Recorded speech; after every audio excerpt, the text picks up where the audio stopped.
Barmoqlaringizdan biri bukilgan holda qotib qolib, kaftingizni ochganingizda qolgan barmoqlardan keyin birdaniga ochilib ketyaptimi? Bu notta kasalligi yoki rus tilida sholkishi palets bo'lishi mumkin. Bu nafaqat noqulaylik, balkim vaqt o'tishi bilan qo'l harakatida jiddiy muammolarga olib kelishi mumkin. Notta kasalligining asosiy sababi pay va uning ustidagi qobig'ini yallig'lanishi hisoblanadi. Odatda pay maxsus kanal orqali erkin harakat qiladi. Lekin yallig'lanish tufayli u qalinlashib, u o'tadigan halqaga ilinib qoladi. Bu kasallikka olib keluvchi omillar quyidagilar: revmatoid artrit, qandli diabet, yoshlarda esa doimiy takroriy harakatlar.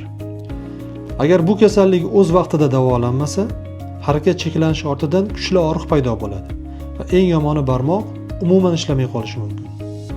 Yaxshi yangilik shundaki, bu kasallikdan butunlay xalos bo'lish mumkin. Davolashga keladigan bo'lsak, bu kasallikni fizioterapiya, har xil gormonlar bilan davolamoqchi bo'lishadi. Lekin aksariyat holatlarda yetarlicha yordam bermaydi va bemor behuda vaqt yo'qotib qo'yadi. Bugun men sizga davolashning eng zamonaviy va samarali usulini taklif etaman. Ignali aponevrotomiya. Muolaja atigi 20 daqiqa davom etadi va bu muammodan sizni butunlay xalos etadi. Men doktor Ulug'bek, ko'p yillik tajribaga ega qo'l va oyoq mikroxirurgiman. Agar sizda ham shunday muammo bo'lsa, quyidagi raqamlarga qo'ng'iroq qiling va qabulimizga yoziling.